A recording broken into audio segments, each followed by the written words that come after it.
Spiritual anatomy, ஆன்மீக உடற்கூறு, ஆற்றல், நனவு, ஆன்மாவை படிக்கிறது. எனர்ஜி, ஃபிசிக்ஸில் வர எனர்ஜி, கெமிஸ்ட்ரியில் வர எனர்ஜி, எலக்ட்ரிசிட்டியில் எலக்ட்ரிக்கல் டிபார்ட்மெண்ட்டில் வர எனர்ஜியை பற்றி இவங்க பேசலை. கண்ணுக்கு தெரியாத, நமக்கு புரியாத ஒரு எனர்ஜியை பற்றி ஆன்மீகம் பேசுது. அவேர்னஸ், இது ரொம்ப முக்கியம்யா. இந்த ஒரு வார்த்தை நீங்கள் புரிஞ்சுக்கிட்டாலே ஆன்மீகம் உங்களுக்கு புரிஞ்சிடும். அவேர்னஸ். ஏன் இப்படி பண்ணிங்கன்னா, ஐயோ தெரியாமல் பண்ணிட்டேன் பார்த்தீங்களா? அந்த தெரியாமல் அப்படின்றது வந்து அவேர்னஸ் இல்லை. ஏன் இப்படிலாம் பேசுகிறீங்கன்னா, தெரியாமல் அந்த வார்த்தை வந்துச்சுங்க. தெரியாமல் வந்துச்சு. எப்படி வந்துச்சு? தெரியாமல். அப்போ என்ன இல்லை? அவேர்னஸ் இல்லை. அவேர்னஸ் தான் எல்லாமே. 24 மணி நேரம் நீங்கள் அவேராக இருக்கீங்களா? எங்கே நீங்கள் இருக்கீங்களோ அங்கே அவேராக இருக்கீங்களா? இல்லை, இங்கே இருக்கீங்க, அவேர்னஸோடு இல்லையா? சக்தியை பற்றி படிக்கிறது தான் ஆன்மீகம். அவேர்னஸை பற்றி படிக்கிறது தான் ஆன்மீகம். ஆன்மாவை பற்றி படிக்கிறது தான் ஆன்மீகம். ஒரு உடலை படிக்கிறது மெடிக்கல், மனசை படிக்கிறது சைக்காலஜி, சோலை படிக்கிறது ஸ்பிரிச்சுவல் அனாட்டமி. ஆன்மா, அவேர்னஸ்ஸு, எனர்ஜி, 3 தான், வேறு எதுவுமே இல்லை. ஆன்மீகத்துலேருந்து இந்த 3 விஷயந்தான் இருக்குது. நம்ம இந்த ஸ்பிரிச்சுவல் அனாட்டமிக்குள்ளே இந்த 3 விஷயத்தை மட்டும்தான் படிக்க போகிறோம். ஏன் படிக்கிறோம்? ஏன் தெரிஞ்சுக்கணுன்னா, நம்மளை பற்றி நம்ம தெரிஞ்சுக்கிறதுக்கு படிக்கிறோம். மெடிக்கல் ஏன் படிக்கிறாங்கன்னா, மற்றவங்களோட உடலை புரிஞ்சுக்கிறதுக்கு படிக்கிறாங்க. சைக்காலஜி எதுக்கு படிக்கிறாங்கன்னா, மற்றவங்களோட மனசை புரிஞ்சுக்கிறதுக்கு படிக்கிறாங்க.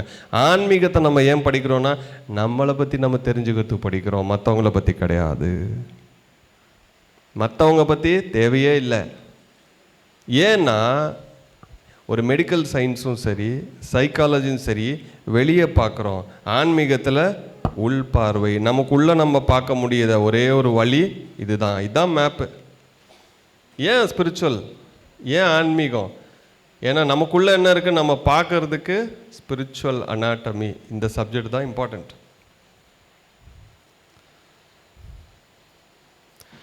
உடல் ஒரு கோயில். யார் சொன்னாங்க இது? உடலுக்குள் தெய்வம் வாழ்கிறது. எனவே உடலை போற்றி காக்கிறோம். உடம்பை வளர்த்தேன், உயிர் வளர்த்தேன். யார் சொன்னாங்க இது? Thirumoolar. I tend the body, so tend the life within. ஆன்மாவை கண்ணுக்கு தெரியல, ஆனால் ஆன்மா இருக்கிற இந்த உடல் கண்ணுக்கு தெரியுதா? உடலை வளர்த்தேன், உயிரை வளர்த்தேன். எவ்வளோ அற்புதமாக சொல்லியிருக்காருயா. இந்த உடலை வந்து கோயிலுன்னு சொன்னார். கோயிலுக்குள்ளே தானே கடவுள் இருக்குது. கடவுளை எங்கே? வெளியில் தேடிட்டு இருக்கோம். கடவுள் உள்ளே இருக்கார் அப்படின்னு திருமூலர் எவ்வளோ அழகாக சொல்லியிருக்கார். உடலை வளர்த்தேன், உயிரை வளர்த்தேன். உள்ளுக்குள்ளே உயிர் இருக்குது. இந்த உயிர் ஆன்மா, அதுதான் கடவுள். அந்த ஆன்மா இருக்கிற இந்த உடல் வந்து ஒரு கோயில். இப்போ இது இங்கே இருக்கலாம் கோயில் தானே. அந்த கோயிலை ஏன் திட்டுற? அந்த கோயிலை ஏன் வெறுக்கிற? இந்த கோயில் சரியில்லைன்னு ஏன் பேசுகிற? இந்த கோயிலை கொலை பண்ணணும் ஏன் யோசிக்கிற? இந்த கோயிலை எண்ணெயை ஊற்றி கீழே ஒட்டி விடலான்னு ஏன் யோசிக்கிற? இது உங்களுக்கு புரிஞ்சுதுன்னா இங்கே இருக்கிற எல்லாமே கடவுள்னு உங்களுக்கு புரியும். எல்லாருமே கடவுள், நல்லா இருக்கு சார் கான்செப்ட். அப்படி பார்க்க முடியலையே. கரெக்டு தானே? பகவத்கீதையை நல்லா படித்து நல்லா சொல்லிகிட்டு இருக்காங்க நிறைய பேர், ஆன்லைன்லேயும் ஆஃப்லைன்லேயும். செஷன் முடிஞ்சு போனால் எல்லாரையும் திட்டிகிட்டு இருக்காங்க. ஏன்? எப்போ வந்து நமக்கு இந்த சாதனை, தியான சாதனை இல்லையோ, படித்ததெல்லாம் வெறும் தியரி தான். சும்மா யூடியூபுக்கு முன்னாலேயும் ஜூமுக்கு முன்னாலேயும் நல்லா பேசுவோம், ஆனால் ப்ராக்டிக்கல் லைஃப்பில் ஒன்றும் பண்ணல. எல்லாரையும் வேறா பார்க்கறது தான். எல்லாரையும் ஒன்றா பார்க்கறது ஆன்மீகத்தில் மட்டும்தான் முடியும், இல்லைன்னா பார்க்கவே முடியாது, சான்ஸே கிடையாது. ஏன்? மற்றவங்களுக்கும் உங்களுக்கும் நடுவில் ஒன்று நிற்குது. யார் அது? மனசு. அது உங்களை சும்மா விடாது. நீங்கள் விட்டீங்களா? அதை சும்மா உருட்டி விட்டீங்களே, ஓட விட்டீங்களே. நிறைய ஃபீடு பண்ணிட்டீங்களே, இப்போ வந்து மெடிடேஷனில் உட்கார்ந்தோடனே அப்படியே உங்கள் மனசு உங்களுக்கு கோஆப்ரேட் பண்ணணுமா? எப்படியா முடியும்? 30 வருஷம் 50 வருஷம் 60 வருஷம் உருட்டிட்டீங்களே அதை. என்ன வேணால் மேய், எங்கே வேணால் போ, எதை வேணால் யோசி, எப்படி வேணால் வாழுன்ட்டு உங்கள் பிள்ளைங்களே இருக்காங்க. என் பிள்ளை என் பேச்சை கேட்கலையே. எத்தனை பேர் இருக்கீங்க? என் பிள்ளை என் பேச்சையே கேட்க மாட்டேன்றானே, நான் பேசுறதே கேட்க மாட்டேன்றானே. உன் பிள்ளைய உன் பேச்சை கேட்கல, உன் மனசு எப்படி கேட்கும்? பிள்ளைய வளர்த்த பிள்ளையே கேட்கல, நீ வளர்க்கவே இல்லையே. மனசு அதுவாக வளர்ந்தது, நம்ம வளர்த்தோமா? அந்த பிள்ளைய வளர்க்குறோம் பார்த்தீங்களா, தியானத்தில் மனசை வளர்க்குறோம், உடைக்கிறோம், அதுக்கு புரிகிற மாதிரி பேசுகிறோம். மனசை வெறுக்காதீங்க, மனசை உங்கள் ஃப்ரெண்டு பண்ணிக்கிங்க. இதுதான் ஆன்மீகத்தில் நம்ம பண்ண வேண்டிய முத வேலை என்ன தெரியுமா? மனசை நம்ம ஃப்ரெண்ட்ஷிப் பண்ணிக்கணும், மனசை வெறுக்கக்கூடாது. மெடிடேஷனில் வந்து மனசு நமக்கு எதிரி கிடையாது. மனசுலேருந்து ஒரு யோசனை வருது பார்த்தீங்களா, யோசனைகள், தாட்ஸு, அதுதான் ஏன் நமக்கு ட்ரபிள். மனசை வெறுக்காதீங்க. அந்த தாட்ஸு வந்து நான், அந்த ஆலோசனைகள் தான் நானுன்னு நினைக்காதீங்க. அது வேற, நம்ம வேற. அது புரிஞ்சாதானே.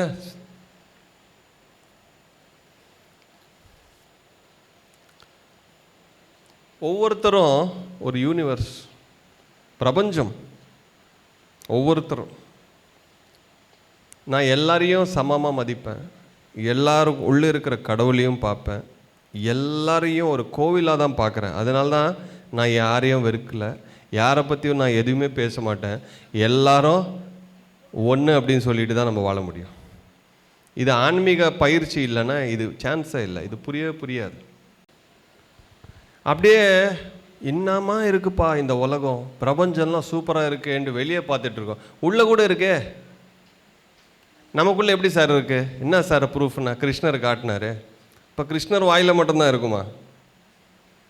ஒரு பிரபஞ்சன்றது நமக்குள்ளே இருக்குது, கடவுளும் உள்ளே இருக்கார். நம்ம பண்ண வேண்டிய ஒரே ஒரு விஷயம், உள்ளே எப்படி போகிறதுன்னு கற்றுக்கணும், அவ்வளோதானே. வெளியில் ஒன்று இருக்குன்னா ஓடி போகிறோம், அங்கே ஒன்று இருக்குன்னா ஃப்ளைட்டில் ஏறி போய் இறங்குறோம், இங்கே ஒன்று கிடைக்குதுன்னா ஓடுறோம், ஓடிக்கிட்டே தான் இருக்கோம். இந்த உடல் நின்னாலும் மனசு ஓடிக்கிட்டே தான் இருக்குது. உள்ளே போகிற வழி, எந்த வழி? அந்த வழியை தேடணும். அந்த வழியை தேடினா தான் இதெல்லாம் பார்க்க முடியும். இல்லைன்னா தீரி தான். ஓ, கடவுள் உள்ளே இருக்காரா, ரைட். ஆன்மா இருக்கா, ஓகே. காஸ்மாஸ் இருக்கா, ஓகே. தீரி தான். பார்க்குற வரையும் அனுபவம் இல்லைன்னா தீரி தான். நம்ம ஒரு விஷயத்தை படித்தாலோ கேட்டாலோ அது நம்ம அனுபவத்துக்கு எப்படி இதை வந்து கன்வெர்ட் பண்ணிக்கணும், அதை பற்றி மட்டும்தான் யோசிக்கணும். ஜட்ஜ் பண்ணிடாதீங்க. ஜட்ஜ் பண்ணிங்கன்னு வைங்களேன், அதெல்லாம் இல்லை, ராங்கு, இதெல்லாம் சும்மா கதை விடுறாங்கன்ட்டு முடிஞ்சு போச்சு. அந்த அனுபவம் உங்களுக்கு வரவே வராது.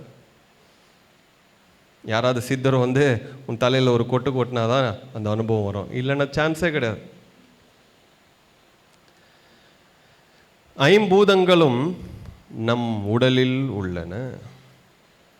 பிரபஞ்சம் மட்டும் கிடையாது, ஆன்மா மட்டும் கிடையாது, பஞ்சபூதங்களும் நமக்குள்ளே தான் இருக்கு. பஞ்சபூதங்கள் நமக்குள்ளே எப்படி இருக்குன்னு இந்த சக்கராஸ் வரப்போ நான் சொல்கிறேன். பஞ்சபூதங்களும் நமக்குள்ளே தான் இருக்குது. அதாவது வெளியில் என்ன இருக்குது நம்ம பார்க்குறோமோ, வெளியில் என்ன இருக்குன்னு தேடுறோமோ, வெளியில் என்ன இருக்குன்னு அதை உணர்கிறோமோ, அதெல்லாம் நமக்குள்ளேயே இருக்குது. பஞ்சபூதங்களும் அடங்கி உள்ளது, ஆன்மாவும் அடங்கி உள்ளது, அந்த எனர்ஜியும் உள்ளே இருக்குது, இந்த பிரபஞ்சமே நமக்குள்ளே இருக்குது. நம்ம பண்ண வேண்டிய ஒரே ஒரு விஷயம் என்ன? Inside journey. உங்கள் ஊர்லேருந்து பஸ்ஸை பிடிச்சிட்டு இங்கே வந்து ஆட்டோவை பிடிச்சிட்டு ஓடி வந்தீங்களே, சுவாசத்தை பிடிச்சி உள்ளே போங்க. வெளியில் எவ்வளோ நம்ம ஜர்னி பண்ணுறோமோ, இன்னரில் அவ்வளோ ஜர்னி பண்ணால் தான் இதெல்லாம் புரியும், இல்லைனா தீரி தான். வெளி உடல், உள் உடல். வெளியில் இருக்குது கண்ணுக்கு தெரியுது, உள்ளே இருக்குது தெரிய மாட்டேங்குது.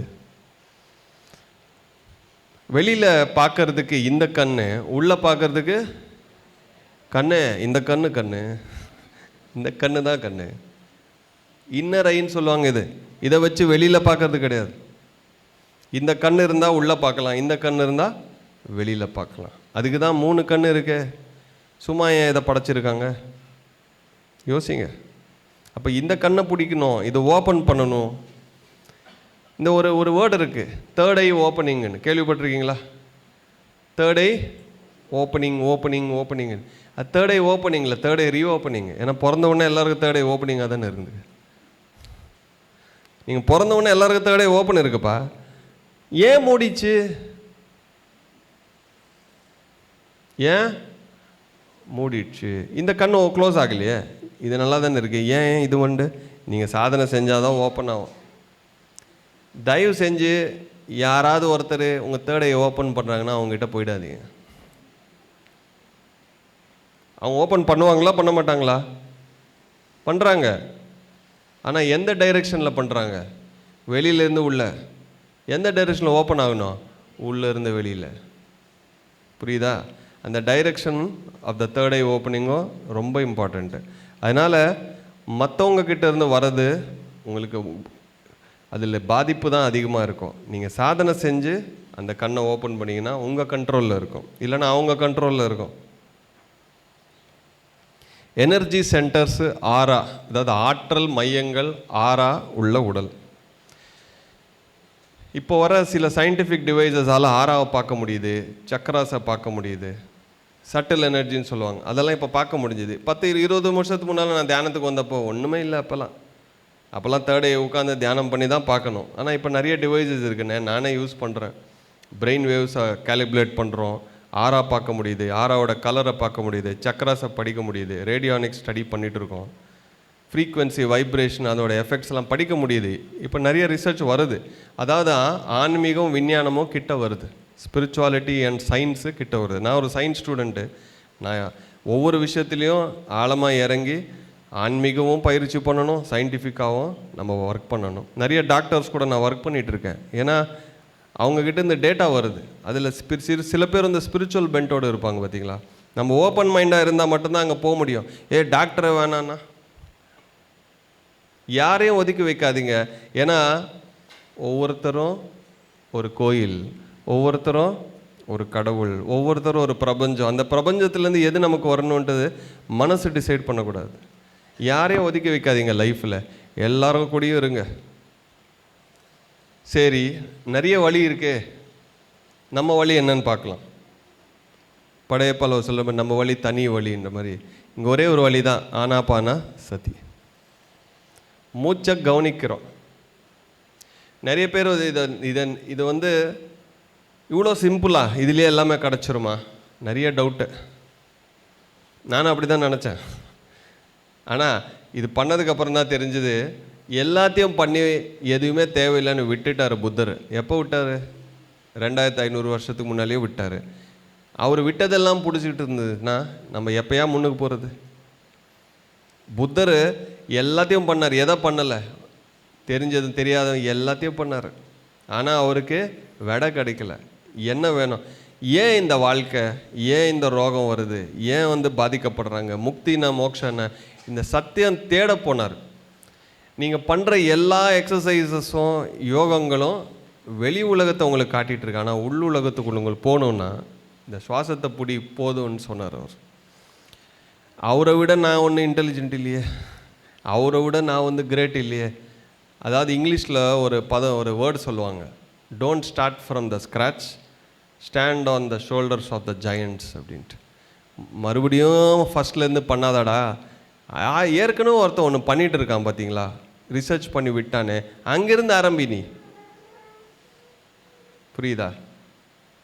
அப்புறம் கார் ஒருத்தர் ரிசர்ச் பண்ணி மேனுஃபேக்சர் பண்ணி விற்கிறான். இல்லை நானே மேனுஃபேக்சர் பண்ணுறேன், நீ பண்ணுவியா? அதை வாங்கிட்டு வேலையை பண்ணுவியா?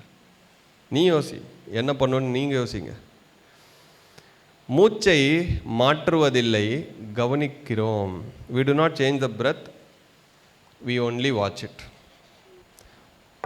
நிறைய பேர் ஒரு விஷயத்தில் வந்து கம்ப்ளைண்ட் வரும் எனக்கு டெய்லி. ஏன்னா ஒரு நாளைக்கு கிட்டத்தட்ட பல்லாயிரம் பேருக்கு புதுசாக நான் தியானம் கற்றுக் கொடுத்துக்கிட்டே இருக்கேன் ஆன்லைன் மூலிமா.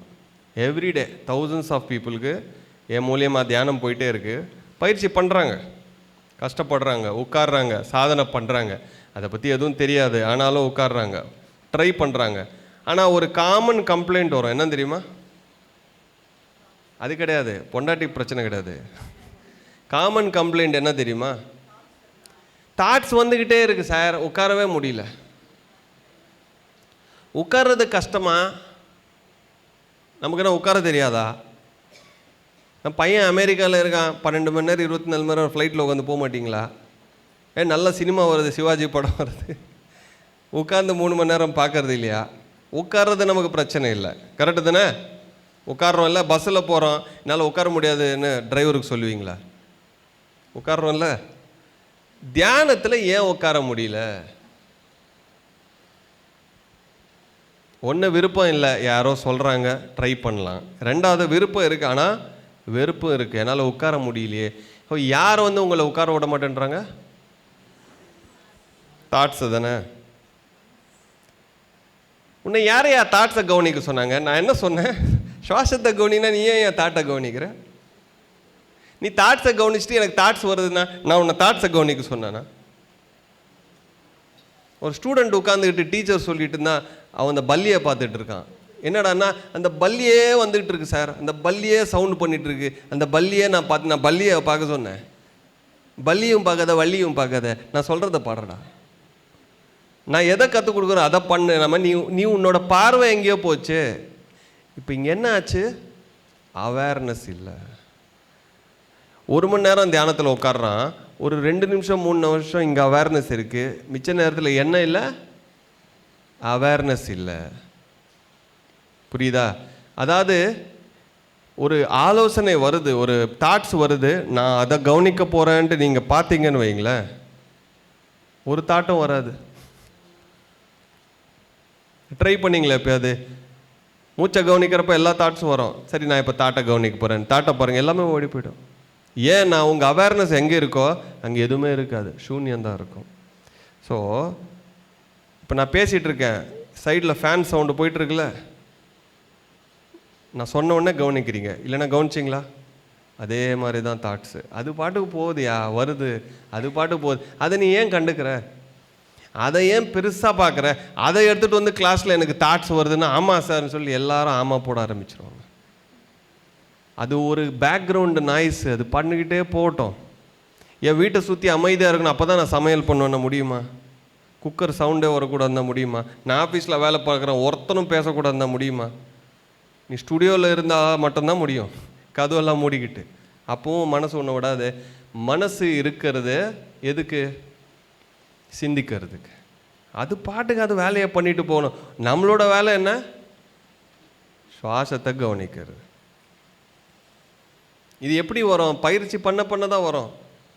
முயற்சி பண்ண பயிற்சி பண்ண இதை இக்னோர் பண்ணி தான் இதை பார்க்க நம்மளால் முடியும். ஏன் நம்ம தாட்ஸ் ட்ரபுள் ஆகுதுன்னு நினைக்கிறோன்னா, சும்மா உட்காந்துக்கிட்டு நம்ம அப்படியே தாட்ஸோடு தானே வாழ்ந்துட்டுருக்கோம். தியானத்துக்கு வர்றதுக்கு முன்னால் உட்காருவோம், அப்படியே ஒரு தாட்டு வருது, போகிறோம். இப்போ தாட்டில் எங்கே இருக்குது? வீடியோவில் தான் இருக்கும். ஒரு ரீலுக்கு மேலே ரீலு, இங்கே ரீல் ஓடிட்டுருக்கு, இங்கே ஒரு ரீல் ஓட்டிருக்கு. ரியலை விட்டோம், ரியலில் வாழல, நம்ம ரீலில் தான் வாழ்ந்துட்டுருக்கோம். இங்கே ரீலு, இல்லைன்னா ஃபோனில் ரீலு. தாட்ஸு போயிடும். நீங்கள் கண்டுக்கலைன்னா அது போகும், நீங்கள் கண்டுக்கிட்டிங்கன்னா அது போகவே போடாது. வரட்டும் போகட்டும், வரட்டும் போகட்டும். நம்மளோட வேலை என்ன பண்ணணும்? தியானத்தில் உட்காந்து மூச்சை கவனிங்க. ஏதாவது அனுபவம் வருதாயா? அனுபவத்தை கவனிங்க. கலர் தெரியுதா? கலரை கவனிங்க. எதுவும் இல்லையா? மூச்சை கவனிங்க. இது பெரிய கம்ப்ளைண்ட்டே கிடையாது. ரெண்டாவது, தியானத்தில் உட்கார்றேன் சார், தூங்கிடுறேனே, கரெக்டு தானே? நல்லா தூங்கிடுறேன். அப்புறம் என்ன ஆச்சுன்னா, பக்கத்தில் இருக்கும் எழுப்புனா கொரட்டை விடாதடா அப்படின்னு. நானே கஷ்டப்பட்டு எங்கேயாவது சுவாசத்தை பிடிக்கிறேன்னா நீ வேற கொரட்டை விட்டுக்கிட்டு, உள்ள ஒரு நாய்ஸு வெளியில் ஒரு நாய்ஸு. எப்போயா நான் தியானம் பண்ணுறது? அதாவது யாராவது தியானம் பண்ணுறவங்க பக்கத்தில் கொரட்டை விட்டுருக்காங்களா? அந்த அனுபவம் இருக்கா? இவன் எப்போ நிறுத்துவான்ற ஒரு அங்கே அவேர்னஸ் இருக்குது. சுவாசத்தை விட்டாங்க, ஒரு மொபைல் சவுண்டு வரும். அப்போ என்ன பண்ணுவீங்க? சுவாசத்தையா கவனிக்கிறீங்க? என்னென்ன திட்டணுமோ திட்டுறீங்க. அந்த அலாரமா ஆஃப் பண்ணல, இதுக்கெல்லாம் ஃபஸ்ட்டு போகுது மைண்டு. அது பாட்டுக்கிட்டு போகட்டுமே, நான் சுவாசத்தை ஏன் கவனிக்கலை? வெளியே பார்க்குறது ஈஸி தான், குத்தம் சொல்கிறது ஈஸி தான். நீ உட்கார்றப்ப 10 நிமிஷம் தியானம் பண்ண உட்கார்ந்தாலும் 10 நிமிஷம் நீ சுவாசத்தோடு இருக்கணும். என்ன வந்தாலும் வராட்டியும், எது போனாலும் போகாட்டியும் நமக்கு என்ன? ஒரு நிமிஷத்துக்கு 100 ரூபா அப்படின்னு ஒரு சினிமாவை காட்டினாங்கன்னு வைங்களேன், நீங்கள் வேறு எங்கேயாவது பார்ப்பீங்களா? யோ சும்மா இருயா, ஒரு நிமிஷத்துக்கு 100 ரூபா, நான் அதை மட்டும்தான் பார்ப்பேன்ட்டு. உங்கள் நேரத்தை இங்கே செலவழிக்கிறீங்களே, நேரத்தை விடவா காசு? உங்கள் நேரத்தை நீங்கள் சாதனையில் வைக்கிறப்ப மூச்சா மட்டும்தான் நான் கவனிக்கணும். அதுக்கு தான் நான் இங்கே வந்தால் எனக்கு வேறு எதுவும் தேவையில்லை, வெளியும் தேவையில்லை, உள்ளேயும் தேவையில்லை. அவன் மியூசிக் அடிக்கிறானா அடிக்கட்டும், மௌனமாக இருக்கானா இருக்கட்டும், சைலன்ஸாக இருக்கட்டும், நாய்ஸ் வரட்டும், தாட்ஸ் வரட்டும், அதுக்கு எனக்கு சம்மந்தமே இல்லை. நான் இங்கே வந்தது எதுக்கு? மூச்சை கவனிக்கிறதுக்கு. வீட்டில் இருந்தால் மூச்சை கவனிக்க முடியல, சரி இங்கே 10 பேர் இருந்தால் மூச்சை கவனிக்க முடியுதா? பிரமிட் இருக்க நாங்கள் ட்ரை பண்ணலாமே, யூஸ் பண்ணுங்கள். இந்த மைண்ட் செட்டை நீங்கள் மாற்றினீங்கனாலே ஆழமான தியானம் வர ஆரம்பிச்சிடும். இப்போ வரையும் உங்கள் தியானம் எப்படி இருந்தது எனக்கு தெரியாது, ஆனால் இன்னிலேருந்து ஆழமான தியானம் வர ஆரம்பிச்சிடும். ஏன்னா இப்போ இந்த கான்செப்ட் புரிஞ்சுது. சில விஷயங்கள் நம்மளுக்கு புரிஞ்சால் போதும், உள்ளே வந்து ஆட்டோமேட்டிக் இம்ப்ளிமெண்டேஷனும் வர ஆரம்பிச்சிடும். சித்தர்கள் வந்து பல முயற்சி பயிற்சிகள், வாசி யோகம், இது அதுன்னு பல மூச்சு பயிற்சிகள் கற்றுக் கொடுப்பாங்க. ஆனால் புத்தர் கற்றுக் கொடுத்தது வந்து ஒன்று தான், நீ எந்த பயிற்சியும் பண்ணாத, கவனிச்சா போதும் அப்படின்ட்டு. நான் வந்து சுவாமி ராமா அப்படின்னு ஒரு ஆத்தர் இருக்கார், அவர் புக்கு படிச்சிங்களா யாராவதுங்க? சுவாமி ராமா. எந்த புக்கு பேருண்ணா? லிவிங் வித் த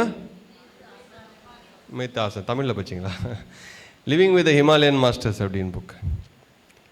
அதில் வந்து அவரும் அவரோட குருக்கிட்ட தியானத்தை கற்றுக் கொடுத்தார். ஆனால் சுவாமி ராமாவுக்கு வந்து எப்போவுமே பவர் தான் வேணும், சித்தி தான் வேணும். யாராவது சித்தி காட்டினாங்கன்னா அட்ராக்ஷன், அப்படியே போய் நிற்கிறது. புரியுதா? நம்ம வந்து ஒரு சித்தியை காட்டிட்டோன்னு வைங்களேன், நம்ம ஒரு எக்ஸிபிஷன் பீஸ் தான். இவர் நெக்ஸ்ட் என்ன காட்ட போகிறாரு, நெக்ஸ்ட் என்ன பிடுங்க போகிறாரு, நெக்ஸ்ட் என்ன க்ரியேட் பண்ண போகிறாரு, ஜோபிலேருந்து கோல்டு எங்கே எடுக்க போகிறாரு, விபூதி எங்கே போகிற, இதை பற்றி தான் யோசிக்க போகிறோம். அவர் வாயிலிருந்து வர ஞானத்தை பார்ப்போமா? சொல்லுங்கள். ஒருத்தர் சித்தி காட்டினாரு, உடனே போய்டுவோம், நம்ம லைஃப்பில் என்னென்ன ப்ராப்ளம் இருக்குது எல்லாத்தையும் சொல்லி சால்வ் பண்ணிக்கலான்ட்டு போய் உட்கார போகிறீங்க, கரெக்ட்? ஆனால் அதுக்கு ஆப்போசிட் டைரெக்ஷன். சித்தி வந்து ஈஸ்ட்டுன்னு வைங்களேன், அதுக்கு ஆப்போசிட் வெஸ்ட்டு புத்தி புத்தர் கொடுத்தது, சித்தர்கள் கொடுத்தாங்க. அவங்கள தப்புன்னு இல்லை, இவரும் தப்புன்னு இல்லை. உங்களுக்கு என்ன வேணும்? சித்தி வேணால் இமாலயாவுக்கு போ, புத்தி வேணால் வாணியம்பாடிக்கு வா. இங்கே புத்தி மட்டும்தான் கிடைக்கும், சித்தி கிடைக்காதையா? வாணியம்பாடி. புத்தி மட்டும்தான் இங்கே கிடைக்கும். இந்த ஸ்டாலில் வந்து அது மட்டும்தான் அவைலபிள், வேறு எதுவும் கிடைக்காது. ஞானம் கிடைக்கும், தியானம் பண்ணுறதுக்கு ஒரு மார்க்கம் கிடைக்கும், நமக்குள்ளே நம்ம போகிறதுக்கு ஒரு வழி கிடைக்குது. சித்திக்கு வந்து எக்ஸ்பைரி டேட் இருக்குது, ஆமாவா இல்லையா? அந்த சாமி ராம புக்கில் பாருங்கள், எங்கேயோ இருக்கிற ஆப்ஜெக்டை இங்கே ஒருத்தரால் க்ரியேட் பண்ண முடியுது, மறுபடியும் அது ரிட்டர்ன் அனுப்பிடான்னா அனுப்பிச்சிட்டான். அதுக்கப்புறம் அழுவான், என்ன ஆச்சுன்னா என் சித்தி போயிடுச்சு, அதில் பண்ணக்கூடாது, அது நான் பண்ணிட்டேன், அதனால் அந்த சித்தி என்னை விட்டு போயிடுச்சு. புத்தி என்றைக்குமே போகாது. எத்தனை ஜென்மம் ஆனாலும் கர்மாவும் சரி புத்தியும் சரி உங்கள் கூடயே வரும். அதாவது லாங் டேர்முக்கு எனக்கு என்ன வேணும் அப்படின்னு நீங்கள் பார்த்தீங்கன்னா புத்தி உங்ககிட்ட இருக்கும், சித்திகள் வந்து சில நேரம்தான்.